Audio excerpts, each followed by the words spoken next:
In medieval Europe, court jesters were more than comic performers. They held a unique and complex place within royal courts. Often born into poverty, jesters rose through talent in mimicry, music, and satire.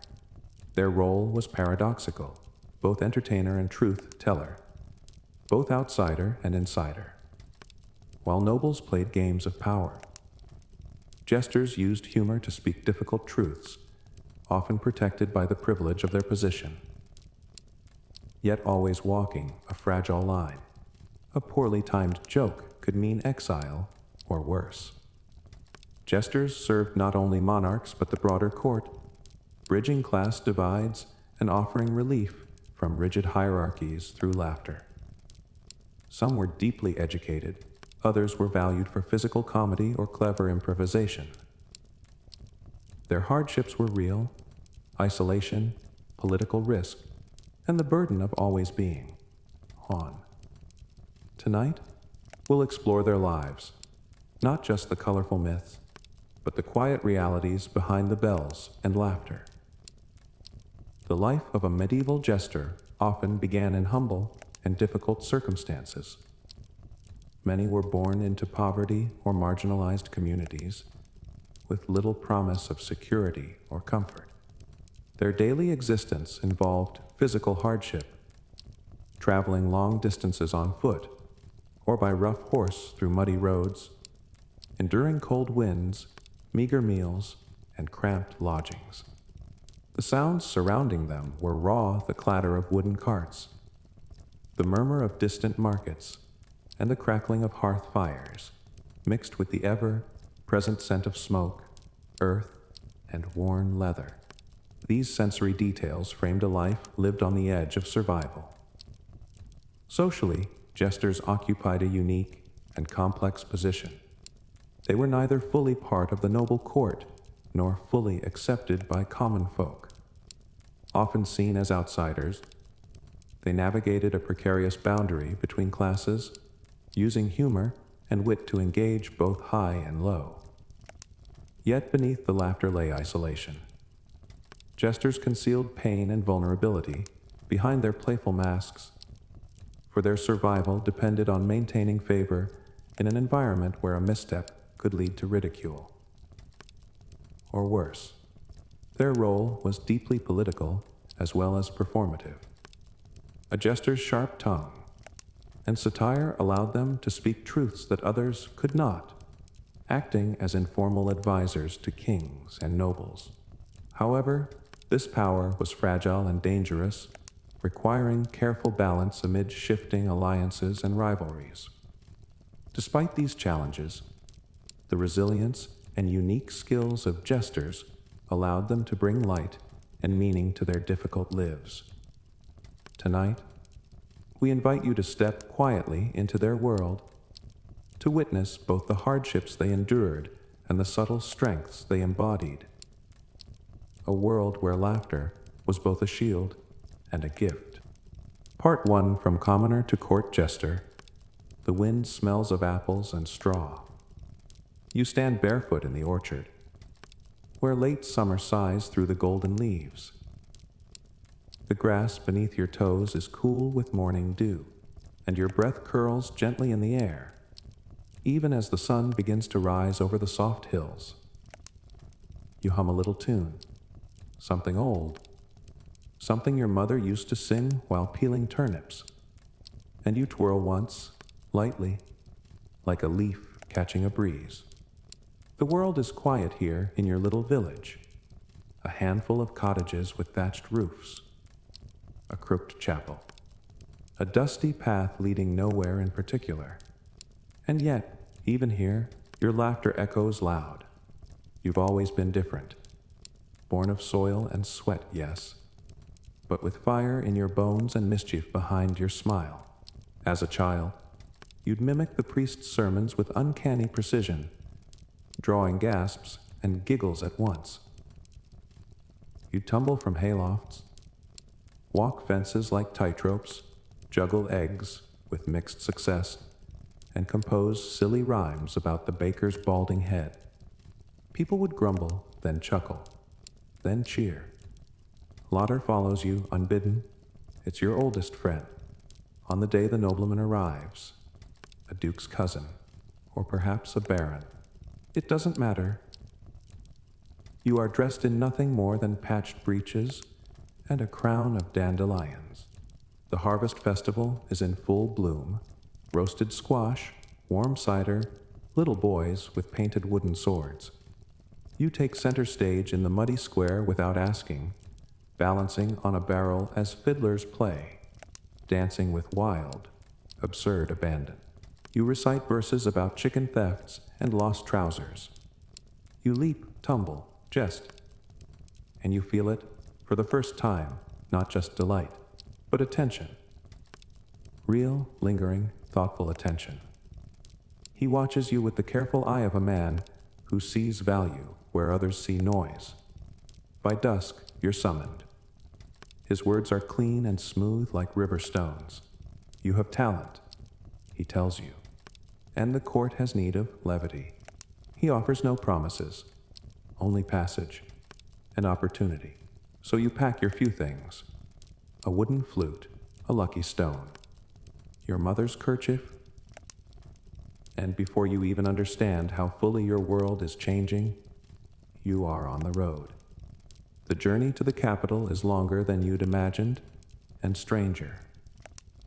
You pass wild moors, where the fog sits like a sleeping beast. Fields tilled by backed men who do not look up. Villages with songs you've never heard and faces you do not know. You spend your evenings by firelight, listening to stories in the tongues of tradesmen and peddlers, repeating them quietly to yourself, reshaping their endings. You notice how a smile changes when offered gently, how a jest, well placed, can soften even the coldest stranger. By the time the palace gates rise before you, towering, carved with lions and lilies, you have begun to understand this will not be play. This will be something else. You feel the press of your heartbeat, the weight of eyes, but you smile anyway. You are entering a new world. Let it unfold slowly. Let its texture settle around you like silk in cold water. You are not what they expect. That is your power. When they give you your room, it is small but dry, and that is enough. You trace your fingers over the stone walls, marveling at how cool they feel, even in afternoon sun. A straw bed, a basin, a single wooden chair. You sit, you breathe. That night, you are shown your costume. Bells and color and threadbare velvet. It smells faintly of moths and dust. It once belonged to another, they tell you. Someone who didn't last. You touch the marat, a small stick with a painted face and tiny cap. Its grin is crooked, familiar. You hold it like a candle in a cavern. And then you are alone again. You listen to the whispers beyond the thick door. Footsteps, lauder, a distant harp. This world is more delicate than yours, gilded, sharpened, watched. You will need to tread softly here, like a fox on snow. You lie down, and the straw rustles beneath you. Through the narrow window, you see the sky freckled with stars. There is no wind tonight, just stillness, and a feeling in your chest like a hand resting gently on your heart. You are not certain what will come next, but for the first time in your life, you are not afraid, only awake. Let yourself drift, little jester. There is magic in uncertainty. There is truth in performance. And soon, the curtain will rise. Part 2. Mastering the role, beyond comedy, mastering the weight behind the laughter. You awaken to quiet. Not the silence of sleep, but the held breath of stone walls and old secrets. A shaft of soft morning light spills across your chamber floor, catching in the little motes of dust that dance like golden spirits. You lie there a moment, watching them float, as if the sun itself were whispering a lullaby. Only the still could hear. There is something sacred in this beginning. something tender. You rise, careful not to disturb the hush. The floor is cold, and your limbs stretch like vines seeking the sun. You dress slowly, tunic, hose, the soft inner layer of your costume before the brilliant patchwork of the jester's garb goes on like a second skin, bright and foolish to the eye, but stitched with a purpose you're only beginning to understand. In the corridor, you walk with a hush in your step. You pass tapestries older than memory, scenes of dragons and saints, of harvests and coronations, of people long gone, but somehow still watching.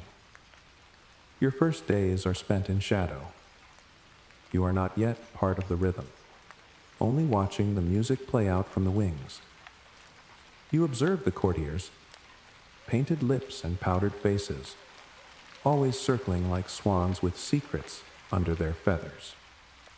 You learn the names whispered behind fans, the glances that carry meaning like arrows, and slowly you begin to understand. This is not a place of rest. This is a place of performance, of power and theater.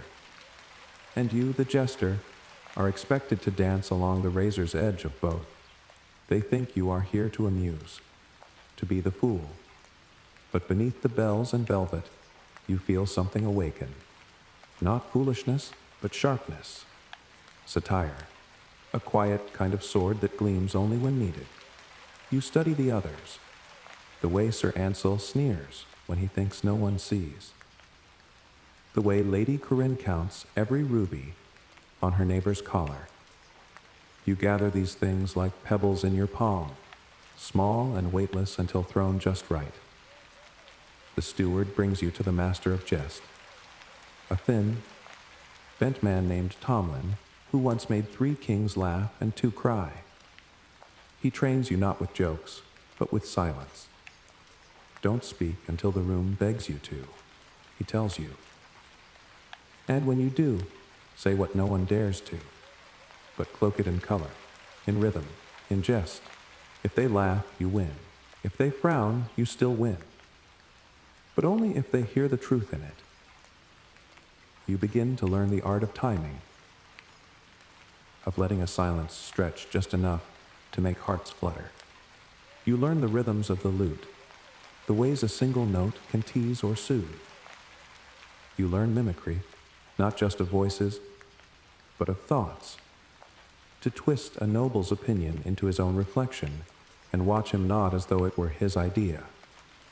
Sometimes, you practice before the kitchen staff, spinning tales of talking goats and vain barons who trip on their own egos. They laugh in gasps and wipe tears with their aprons. These laughs are different, freer. The kind you remember from home. Each laugh is a step closer. A stitch in the tapestry you are quietly weaving. In time, you're allowed into the smaller gatherings, afternoon teas, late night musings beside the fire. You stay near the edges, but they begin to turn toward you. First with curiosity, then with expectation. A joke, they say. A little humor, please. And you give it, but never all at once. You offer it like a spoonful of honey after bitter broth. Surprising, sweet, but always with a touch of something deeper beneath. One day, they ask you to perform before the king. The request comes quietly. No fanfare, no warning. You are led into the great hall, its vaulted ceiling high above you like a cathedral of silence. The king sits on his throne, robes heavy with gold thread, a circlet dimmed by the morning gloom. His eyes are sharp, the eyes of a man who has laughed too little and ruled too long.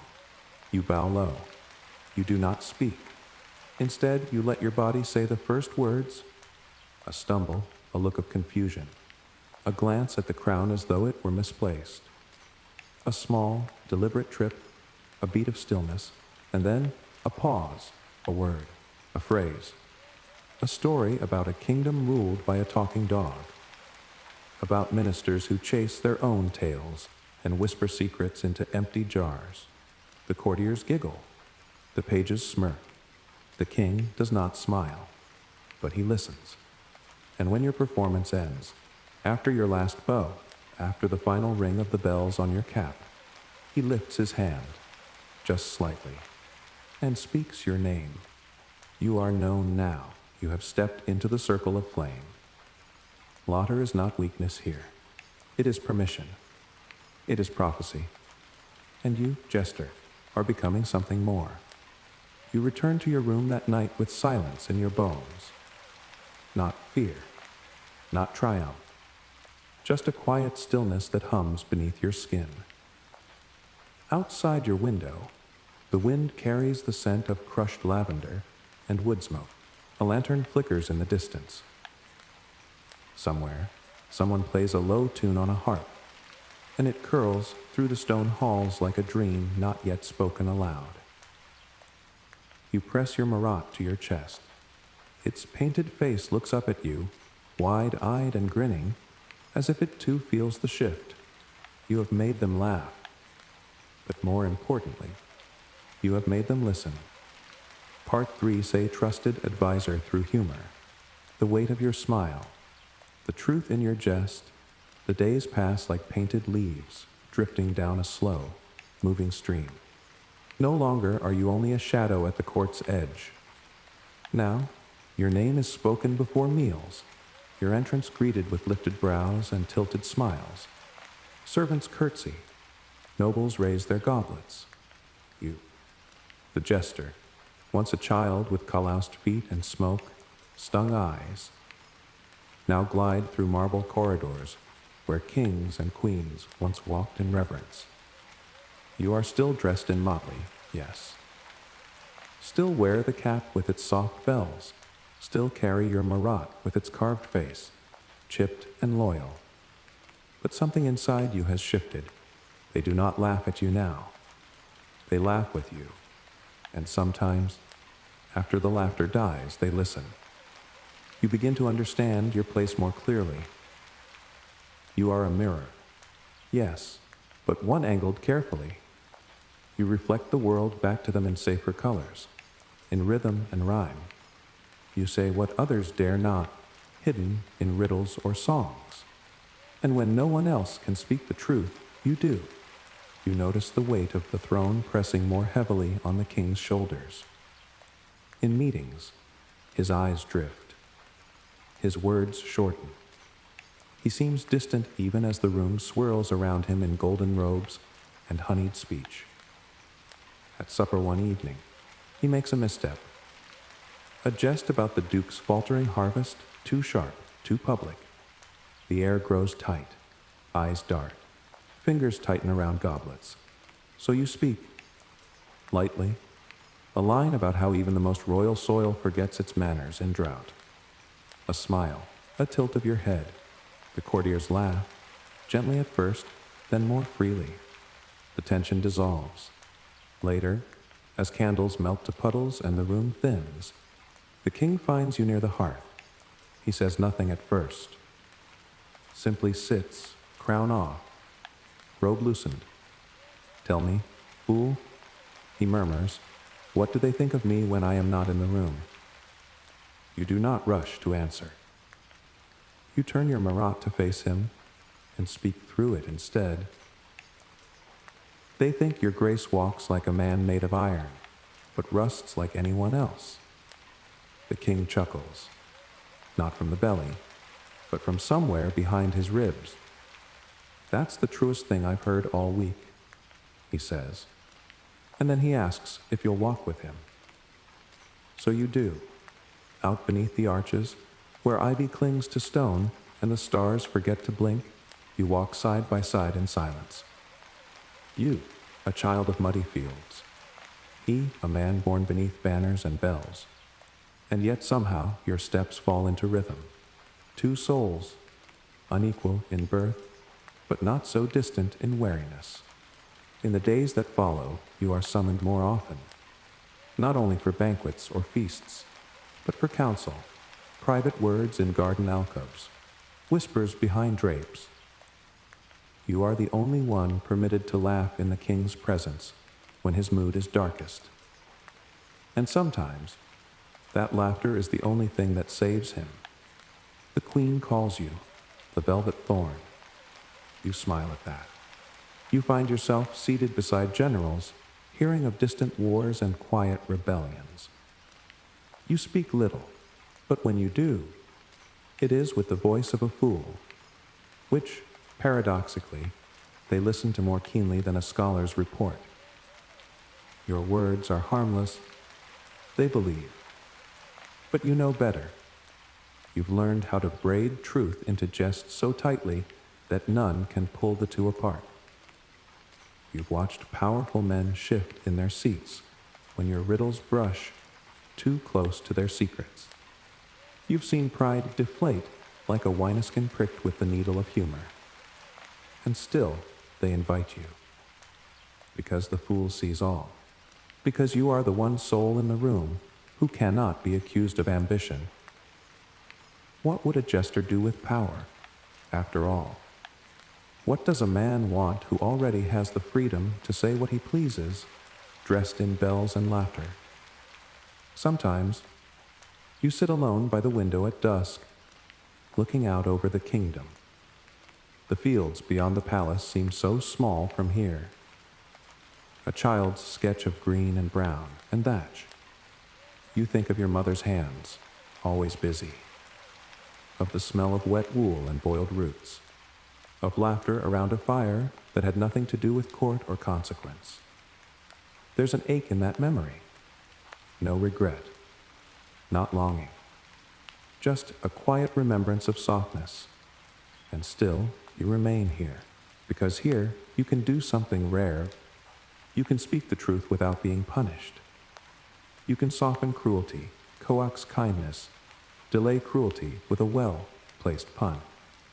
One winter evening, a noble proposes a cruel tax on the peasantry, thinking it clever and invisible beneath legal robes.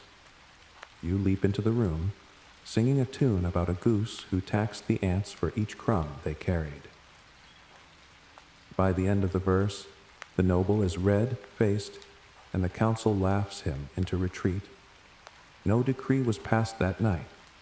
The ants, you think, sleep a little easier. You begin to understand that laughter is not always joy. It is often relief, release, permission to feel again. And so you give it. You offer it like a gift wrapped in ribbons, hand it out freely, even when your own heart is heavy. Because there are nights when you return to your chambers and sit in the dark, the bells of your cap whispering against your cheek. You hold the marat to your chest like a child holds a doll. And you feel the fatigue not just in your bones, but in your soul, the quiet weight of having danced too close to fire for too many days. But always, morning comes, and you rise again, placing color on your body like armor, slipping into jest like a knight into chainmail. And you walk the halls, smiling, offering your foolish truths. You are not a fool. You are a candle in a room that pretends not to need light. And they do not yet see how dark it would be without you. Part 4, Daily Life and Court Responsibilities. The rhythm of your days. The quiet duties behind the laughter. The mornings come gently now, like silk drawn over the skin. A pale mist curls outside your narrow window, silvering the rooftops and softening the stones. You wake not to trumpets or servants, but to the quiet sigh of the world turning. The stretch of beams in the ceiling, the rustle of linens beneath you, the hush of distant footsteps. You do not rise quickly. There is time, and no one expects a jester to be swift at sunrise. You lie there for a moment longer, letting your thoughts unfurl like ribbons in water. The weight of the blanket, the cool air against your cheek, the scent of last night's fire in your clothes. It all belongs to the stillness before performance, the private hush before the mask returns. Eventually, you rise. Your bones creak, not from age, but from use. You've leapt, tumbled, bowed, danced, and sprawled across marble and mud for years. The joints remember. Your chamber is small, tucked above the scullery and behind the herb, drying loft. It smells of thyme and ash and old parchment. The window faces east, where the sun climbs with soft persistence. Your garments hang neatly, motley of red and green, bells polished, Marat smiling as always from its perch. Today, as every day, begins with rehearsal. You walk to the courtyard, the stones still damp beneath your soles. There, you test your voice against the morning air, humming notes, trying rhymes aloud. The rhythm of your staff against the cobble sets a tempo. Not hurried, not slow, just steady. You try a new riddle aloud, then another.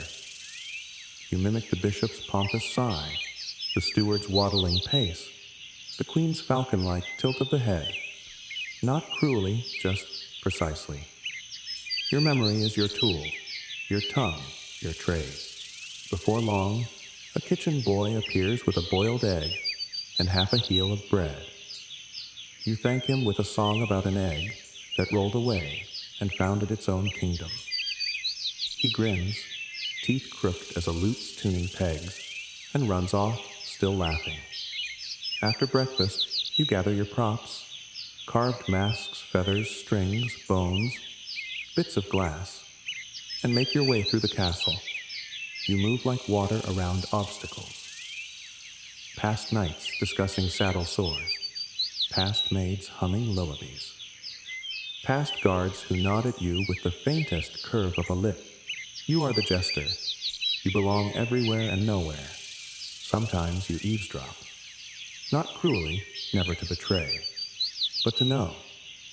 You hear secrets in the way people sigh.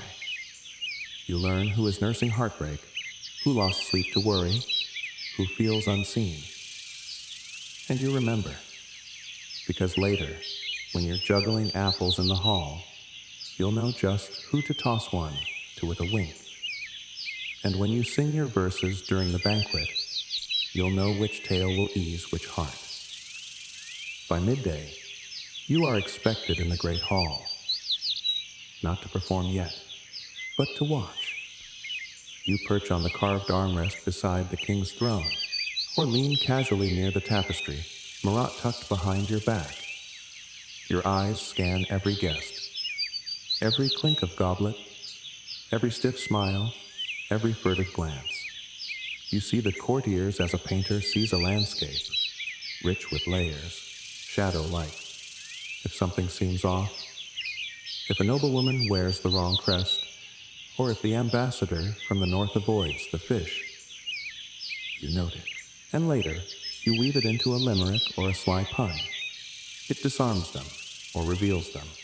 At times, the steward has asked you to read aloud reports.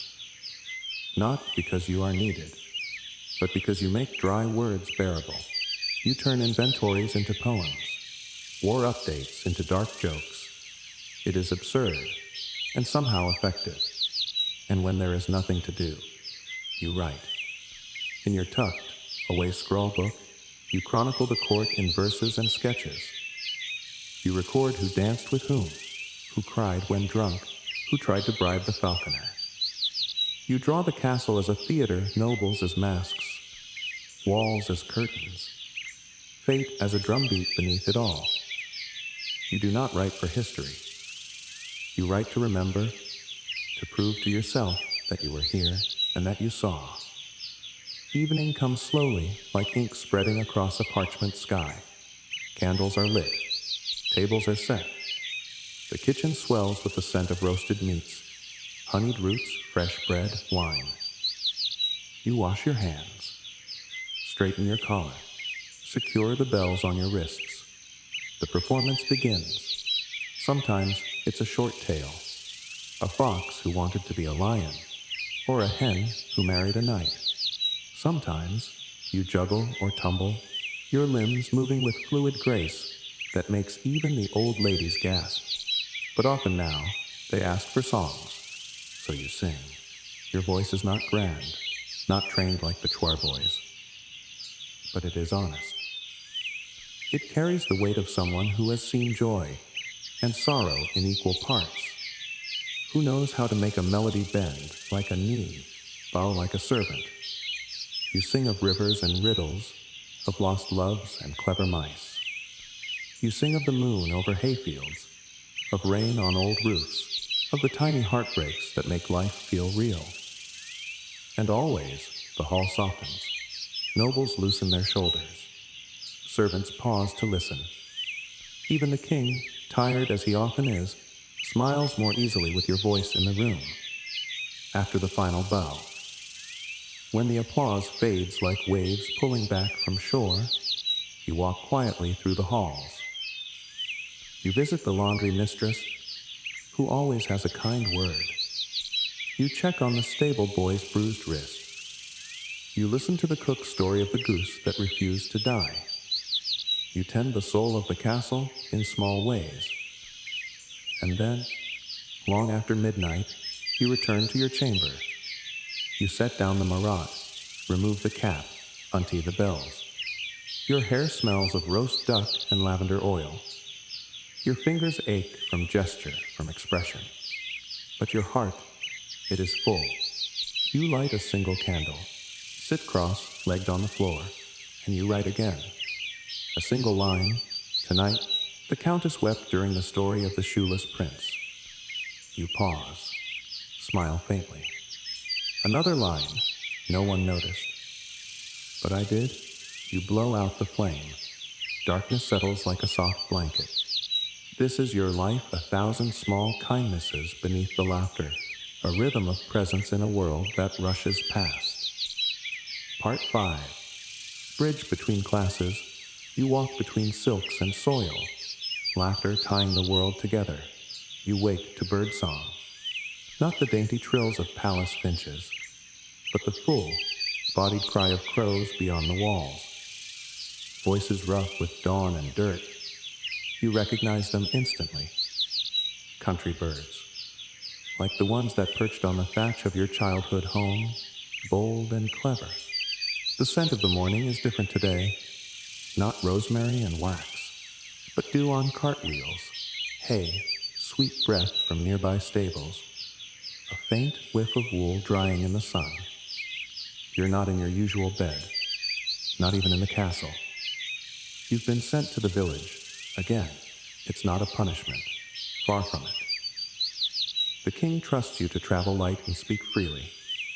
You are, after all, the only court figure who can move among commoners without guards or suspicion. You are their mirror and their whispering breeze. You wash your face with cool water from a basin left by the hearth. The tavern keeper's daughter must have set it there before sunrise. She's shy, that girl, all wide eyes and calloused hands. But she giggles when you pass, as if you carry magic dust in your pockets. You dress plainly today. No bells, no silk, just a tunic the color of old plum, your cap slouched low. Even in your simplest garb, people recognize your eyes, your stride, the way you tip your head before a joke. You step outside. The village breathes. Smoke rises from hearths, golden in the morning light. Chickens scratch. A dog barks, joyfully, as if the world has done something right. You hear the steady thud of a smith's hammer, the creak of a bread cart, the soft swish of women drawing water. The people greet you not with curtsies or bows, but with familiarity. A nod, a smile, a joke tossed like a pebble across a stream. You return each one with something better. A clever pun, a rhyme about muddy boots, a twirl of your walking stick. You belong to them, and they, somehow, belong to you. You visit the schoolhouse and perform a puppet tale for the children, a tale about a frog who wanted to become a prince, but found he liked the pond too much to leave. Their laughter rings like chimes in spring wind. One boy tugs your sleeve, and asks if the frog is real. Real enough to miss, you say. Later, you share a bench with the baker's wife and listen to her speak of her missing daughter. You do not interrupt. Just sit, quiet, letting her words fall like rain. When she finishes, you hand her a ribbon, woven with a joke about buns and runaway goats. She doesn't laugh, not yet, but her mouth remembers how. In the town square, you perform for the crowd. They gather easily, like birds drawn to seed. You play your lute. You sing a tune about a knight who fell in love with a sheep disguised as a lady. You dance clumsily on purpose, pretending to trip over your own feet before springing into a handstand. They cheer. They forget their ache is for a little while, and when you mock the noble who taxed the sheep too heavily, they laugh harder, a laugh with sharp edges, a laugh that says we know, we see, we remember. You carry those laughs back with you. When you return to court, you carry their stories in your chest like warm stones. You mention the farmer who writes poems in ash on his barn wall. You speak of the boy who dreams of being a glassblower. You tell the queen that her name is whispered in prayers by a woman who has never met her, but believes in her kindness. Sometimes, you repeat the villagers' complaints, wrapped in silk, of course. A joke, a fable, a silly little tune. But those who know how to listen do. The chancellor lowers the grain tax after you sing of the barley baron, who sat atop a pile of bread too stale to chew. The steward fixes the well after your riddle about a castle without water. The king, thoughtful, asks more questions than before. Your place is strange. You are not noble nor servant. You are not knight nor priest. But you move between them all, a slender thread sewing rough cloth to fine velvet. You begin to see the court differently, too. The noblewoman whose pearls clink with every breath. She once wept at your tale of the lonely dog. The scribe who seems so cold. He leaves half his supper for the stable cat each night. Even the guards, gruff as bark, sometimes share scraps of news from their home villages, knowing you'll carry them like treasure. You are the bridge. A slim thing, perhaps, but sturdy. And still, sometimes you go back, not because you're asked, but because your heart leads you. You find yourself wandering back to your birthplace. The village near the edge of the woods, where the river runs like silver thread and the hills roll like old songs. The faces have changed. The well is cracked.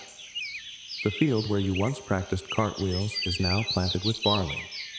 But the air, oh, the air, it still smells of earth and time. An old man remembers you. He calls you, the boy with the dancing bones.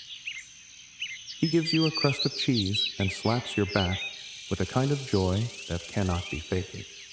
You sit with him under the leaning oak and tell him everything he already knows. In verse, of course. That night, you sleep in your old bed. The rafters groan in the same places. A mouse nibbles at your pack. You smile in the dark and dream of bells. You are not of the court. You are not of the field. You are of the spaces between.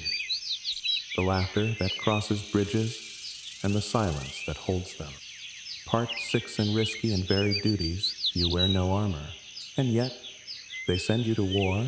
You are dreaming of paper boats when the knock comes. A soft rap, not urgent, but deliberate. You rise from your straw-stuffed mattress, still warm with sleep, and wrap your cloak around your shoulders. The candle on the sill has burned low. A thread of wax curls along its side like a frozen tear.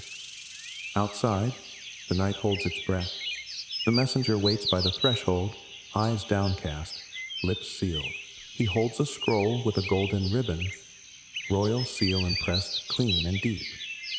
You nod, take it gently, and feel the weight of it before even breaking the wax. You know what it is. Another task. You've long since learned it. Your jesting extends beyond feast tables and courtyard games. There is no clear boundary to your work. Laughter is your banner, but beneath it hides something older, stranger, a trust. And with trust come risks. This time, the scroll contains a request, not quite a command. You are to travel east, beyond the hills, where a border town wrestles with rebellion. Not to fight, no. You are no soldier. But your presence is requested. Your voice, your skill, your gift. The king believes a jest can open doors a sword cannot, so you go. The road is quiet, muffled in mist. Your horse, a gentle mare named Fen, moves with the patience of a prayer. You wear no bright costume now, just your gray wool cloak, worn smooth at the collar. Your lute rides beside you. Your marat, that carved fool staff with its smiling face, rests against your saddle like a sleepy friend. The journey is long, days of soft rain and wet bread, nights spent by dwindling fires. But the land, even in war shadow, is beautiful. Trees lean toward you like old companions. Rivers speak in riddles. Crows call overhead, always watching, always wise. When you arrive, the air is tight. The town sits wrapped in silence, save for the crack of boots on stone and the distant clang of makeshift armor. Soldiers glance at you with narrowed eyes. Civilians do not speak. They watch from behind shutters, their expressions folded like laundry left too long in the sun. You ask for the governor. He meets you in a dim hall that smells of sweat and ink. His voice is clipped. He doesn't laugh when you bow too deeply or when you balance your marat on your head. But he lets you stay. That evening, you take to the square. No stage, no lights, just cobblestones and your voice. You start soft. A ballad about a fish who fell in love with the moon. A story about a goose who wouldn't stop honking truths at the king. A rhyme about bread so hard it broke a tax collector's teeth. At first, nothing. Then, a chuckle, a smile, a rustle of movement. You keep going. You dance. You trip. You play your lute with too much flair, on purpose. You ask a soldier to hold your marat, and then scold it gently for stealing attention. The people begin to lean closer. They listen, and then, more than listen, they speak. Whispers at first, quiet grievances wrapped in jest. They toss you questions like stones, and you toss them back, polished and strange. You learn of shortages, of unfair demands, of voices that vanish when spoken too loudly. You gather these things, gently, like eggs from beneath a wary hen. That night, you pen a letter by candlelight, not to the king, but to his steward. With careful ink, you speak of tension, cloaked in metaphor, folded in rhyme. You request grain. You recommend mercy. You do not demand. You nudge, and you leave. Not because you're finished, but because your presence is meant to linger, like a scent in a room long after the flower is gone. Back at court, your return is quiet. No fanfare, no feast. Just the king, leaning slightly forward during your next performance, smiling not at your jokes, but at the spaces between them. You are called upon again, sometimes to entertain visiting ambassadors, where each joke must be carved with precision, where a single phrase can shift tides. Other times, to escort letters across borderlands. Your fools cap the perfect disguise for a message that cannot be seen. Once, you walk alone into a tent filled with enemies. They expect a spy. You arrive with a limerick about their captain's long beard. You tell a story about a jester who wandered too far, but found friends in unexpected places. You leave with peace terms wrapped in laughter. No armor, no weapon, just words. And not all tasks are glamorous. You help settle disputes between kitchen staff. You rescue a goose stuck in the moat.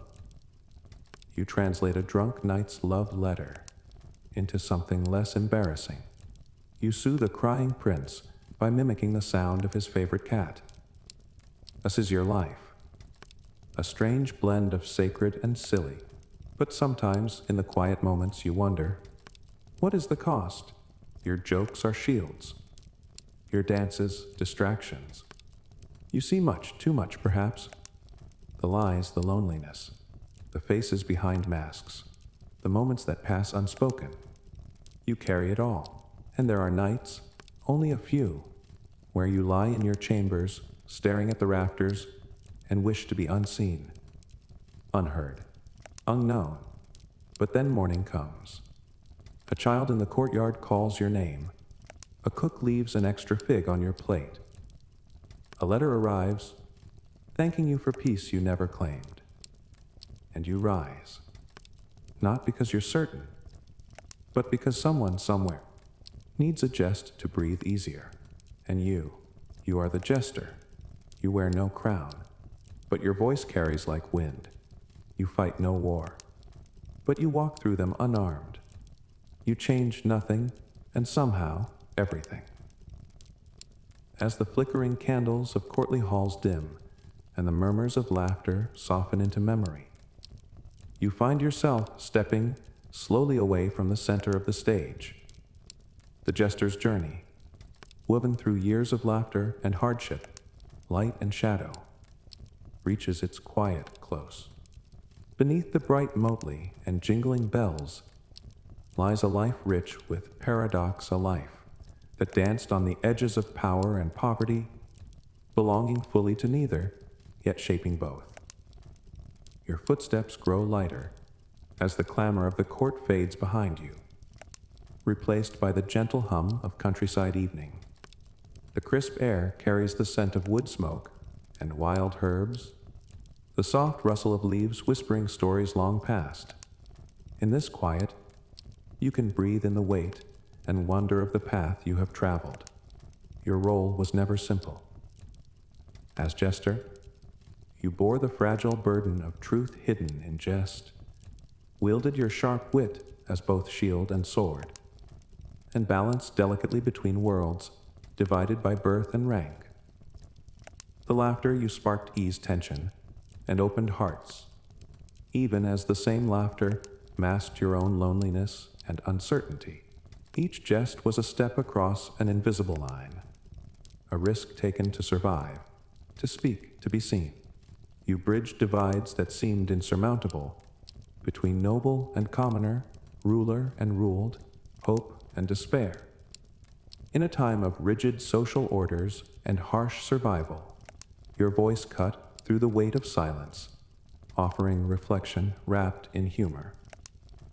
Your presence shaped the culture around you. The tales told in whispers, the critiques carried beneath courtly veils, the small revolutions of thought sparked by a well-timed smile. Yet, as time moved forward, so too did the world change. The rise of new entertainments, the shifting structures of power, and the slow fading of medieval courts softened the need for the jester's particular light. You found peace in retreat, a quiet home away from the demands of the stage, the constant performance, the tightrope walk of favor and fear. Here, amid familiar fields and steady earth beneath your feet, you reflect on a life of courage born from hardship, a legacy carried not in gold or titles, but in stories and hearts. In this gentle ending, you invite the listener to pause and consider the deeper truths beneath the motley's bright surface. The jester's tale is one of resilience. The resilience to laugh in the face of adversity, to speak when silence was safer, and to carry the weight of worlds on a fragile smile. Their legacy lives on, woven into the fabric of culture and history, reminding us that sometimes the greatest strength is found in those who dance lightly between shadows and light. So breathe deeply and hold this story close.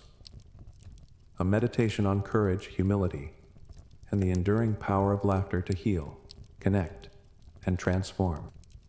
Welcome, beautiful soul. You are here, and that is enough. You are safe now. You are home. Find a comfortable position. Allow your body to relax deeply into your bed. Let the day drift away like clouds in a slow-moving sky. Close your eyes gently. Feel the air as it flows in and out of your body. Breathe in deeply and breathe out slowly. Inhale calm, exhale tension. Inhale peace, exhale worry. Let your body begin to melt into the softness of your blankets. Let your shoulders drop. Let your jaw relax. Let your hands unclench. Let your toes soften. You are here and you are safe. You are surrounded by peace. You are held in love. You are protected. There is nothing you need to do now. Nothing to fix. Nothing to chase. Only this moment of stillness, of quiet, of becoming. Tonight, we plant the seeds of wealth, success, love, and deep respect. These seeds are taking root in the fertile soil of your subconscious mind. As you drift into deep, healing sleep, these truths will bloom within you. They are already part of you. Let us begin. Wealth, I am aligned with the energy of wealth. You are aligned with the energy of wealth. I am open to receiving abundance in all forms. You are open to receiving abundance in every form. Money flows to me easily and effortlessly. Money flows to you easily and effortlessly. Wealth surrounds me. Abundance embraces you. I am a magnet for prosperity. You are a magnet for prosperity. I receive with gratitude. You receive with grace. My life is rich with opportunities. Your path is lined with golden possibilities. Every dollar I receive brings me closer to freedom. Every coin that comes to you is a step toward ease. I trust the flow of abundance. You trust the natural flow of all good things. With every breath, I attract wealth. With each breath, you become more abundant. Breathe in the energy of prosperity. Exhale doubt. Breathe in the golden light of abundance. Exhale fear. You are wealthy in mind, in spirit, in life. I am already abundant. I deserve to live in financial freedom. You deserve all the wealth life wants to give you. You are ready. You are open. You are worthy. With each breath, you relax deeper into the truth of who you are. The seeds of wealth are planted. Now, success begins to grow. Success, I am destined to achieve great things. You are made for greatness. I succeed in everything I choose to do. You are successful in every way. Everything I touch turns to success. Everything you focus on blossoms. I am focused, determined, and powerful. You are calm, capable, and wise. Success flows to me because I am ready. Success flows to you because you are aligned. I walk in purpose. You walk in power. Doors open for me. Doors open for you. My goals are clear and I achieve them. Your dreams are within reach. I trust the process of becoming. You trust your journey. I celebrate each step forward. You honor every victory, big or small. I am rising. You are shining. The world sees my brilliance. The world is inspired by your light. Success is who I am. You were born for this. You are becoming all you are meant to be. You are exactly where you need to be. Transition, breathe in, breathe out. Let go. Feel the glow of success warming your heart. Now let love surround you. Let love carry you. Love, I give and receive love freely. You are love and you are loved. I am surrounded by people who truly care. You are held in the arms of genuine love. Love is my natural state. Love flows effortlessly to and from you. I attract kind, loving, respectful relationships. You attract beautiful souls into your life. I am open to giving love. You are open to receiving love. I am worthy of deep, lasting connection. You are worthy of real, honest love. My heart is full. Your heart is radiant. I am deeply loved. You are deeply cherished. Love heals me. Love renews you. Love is all around me. Love is within you. I radiate compassion and understanding. You glow with empathy and warmth. I honor my heart. You trust your heart. Love is easy. Love is safe. Love is real. You are not alone. You are never alone. You are loved always. Let the warmth of love settle in your chest. Breathe it in. Let it root deep inside. You are grounded in love. Now let respect rise from within you. Respect, I honor myself deeply. You honor who you are. I speak kindly to myself. You treat yourself with dignity. I stand in my worth. You walk in quiet confidence. I radiate respect and receive it in return. You naturally earn the respect of others. My boundaries are sacred. Your boundaries are strong and clear. I am proud of who I am. You are proud of all you've become. I value myself. You are a person of value. Respect begins within. Respect surrounds you. I am seen. You are heard. You are understood. My presence is powerful. Your presence brings calm and strength. I carry myself with grace. You move through the world with quiet authority. I respect my time, my energy, my journey. Others reflect that respect back to you. I know my worth. You never forget your worth. Respect is not asked for. It is earned through truth, presence, and peace. You are that truth. You are that peace. Breathe in confidence. Breathe out doubt. You are whole. You are steady. You are enough. As the affirmations gently fade, allow yourself to drift even deeper into rest. You have done enough for today. You are enough just as you are. Everything is already working out for you. The universe is aligning in your favor. You are being guided. You are being protected. You are being loved. Let the stillness of sleep wrap around you like a soft blanket. Let your mind float. Let your body rest. Let your spirit restore. You are safe now. You are deeply loved. You are already whole. You are abundant. You are successful. You are loved. You are respected. You are enough. You are powerful. You are loved. Good night, beautiful soul. Rest now. Dream deeply and awaken renewed. I am worthy of wealth in all its beautiful forms. You are worthy of the riches life wants to offer you. My relationship with money is peaceful and empowering. You feel ease when you think about your finances. Wealth is not a dream. It is my reality. You are living in the frequency of abundance. I attract ideas that create prosperity. Your creativity brings you endless opportunities. I honor money, and it honors me back. You treat wealth as a sacred tool, not a burden. The more I give, the more I receive. As you share, abundance returns to you multiplied. I welcome miracles into my financial life. Miracles are finding you right now in unexpected ways. Wealth is not just about money. It's about time, peace, and freedom. You are free to live, to rest, and to thrive. Every breath draws in more ease, more blessings, more flow. With each inhale, you expand. With each exhale, you receive. You are resting in the rhythm of abundance. You are sleeping in the arms of wealth. Let this truth settle deep. You are already rich. I no longer chase success. I embody it. Success lives inside you. It grows naturally. I am in harmony with my goals. You are aligned with your highest potential. Obstacles are stepping stones. Every challenge you've faced has made you wiser. I am the author of my story. You write your life in bold, beautiful strokes. I take inspired action with courage. Your choices are powerful. Your path is guided. The universe supports every step I take towards success. Even when it's quiet, the universe is cheering you on. I trust my timing. You are not behind. You are not late. You are right on time. My success uplifts others. Your wins are blessings for everyone around you. I don't need to prove myself. Your presence speaks louder than effort. Success isn't pressure, it's peace. You don't chase it, you breathe it. You rest now knowing success is already yours. My heart is open, whole, and safe. Your heart is healing gently with every breath. Love finds me when I am still. Even in rest, love is moving towards you.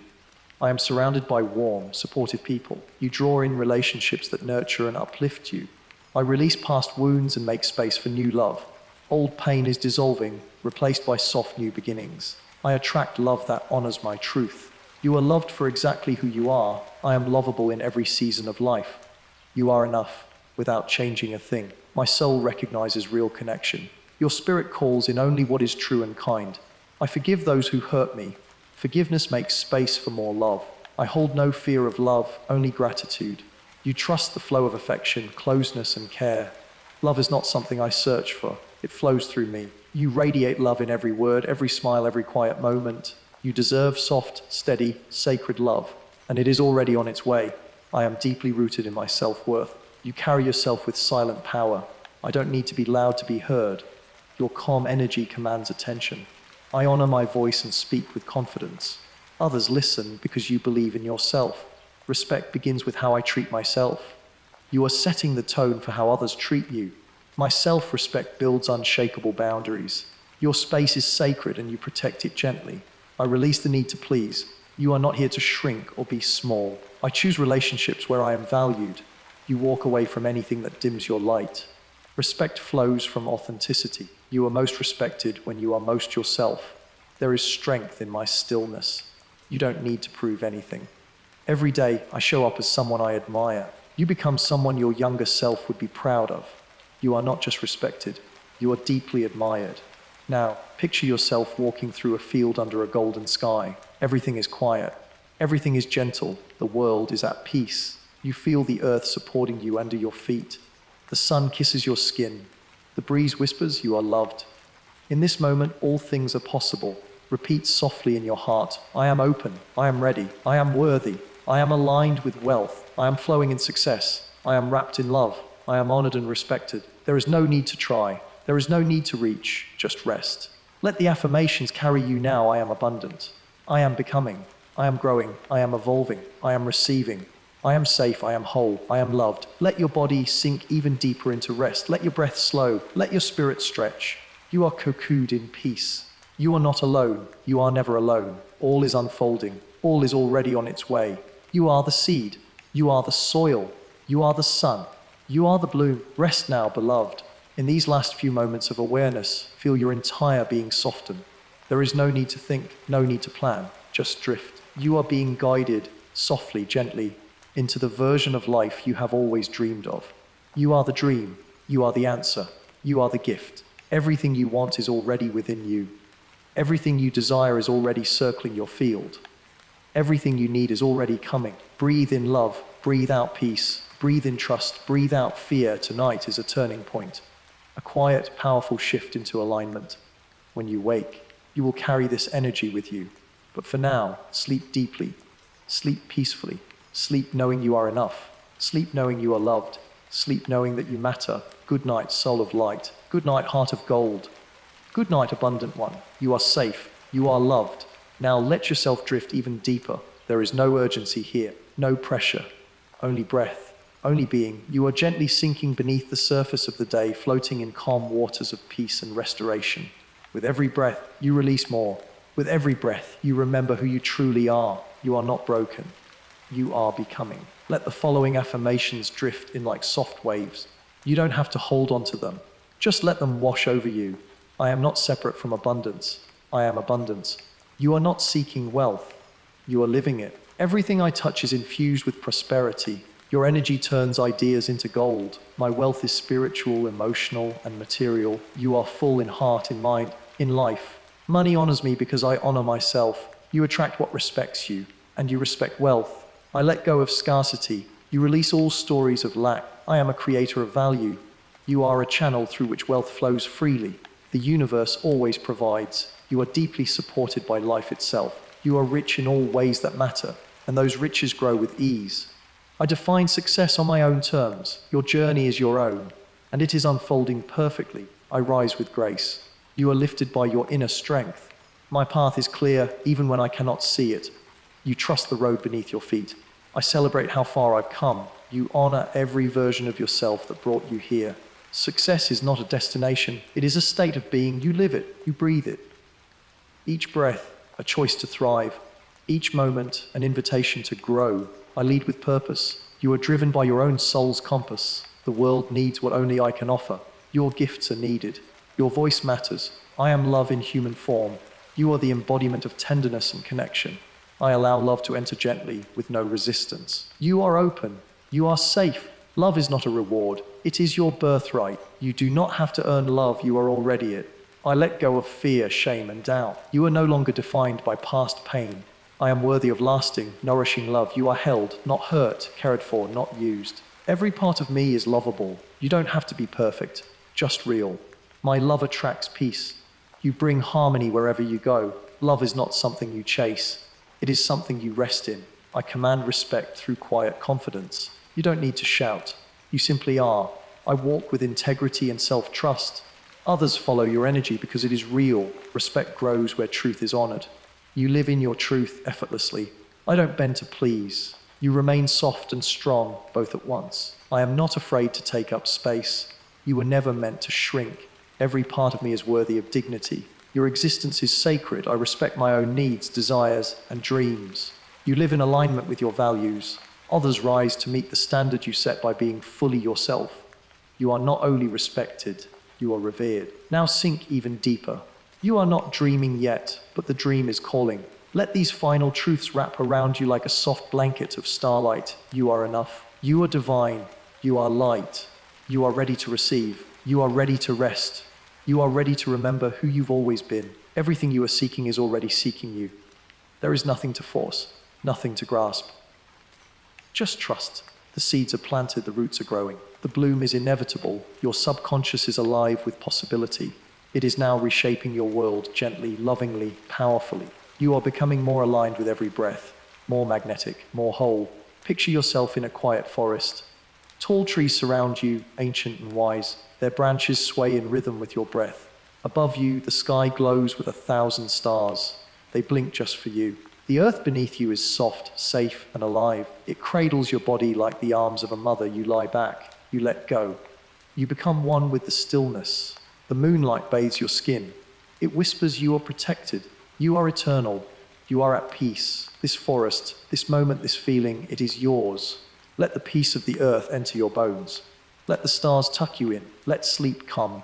You don't need to remember any of this. Your soul remembers for you. You are healing. You are aligning. You are receiving right now. In this breath, in this stillness, sleep is taking you home. You are safe to drift. You are free to rest. There is no end, only deeper peace, only sweeter dreams. So sleep now, beautiful soul. Everything is already yours. Everything is already done. You are abundant. You are successful. You are loved. You are respected. And you are free.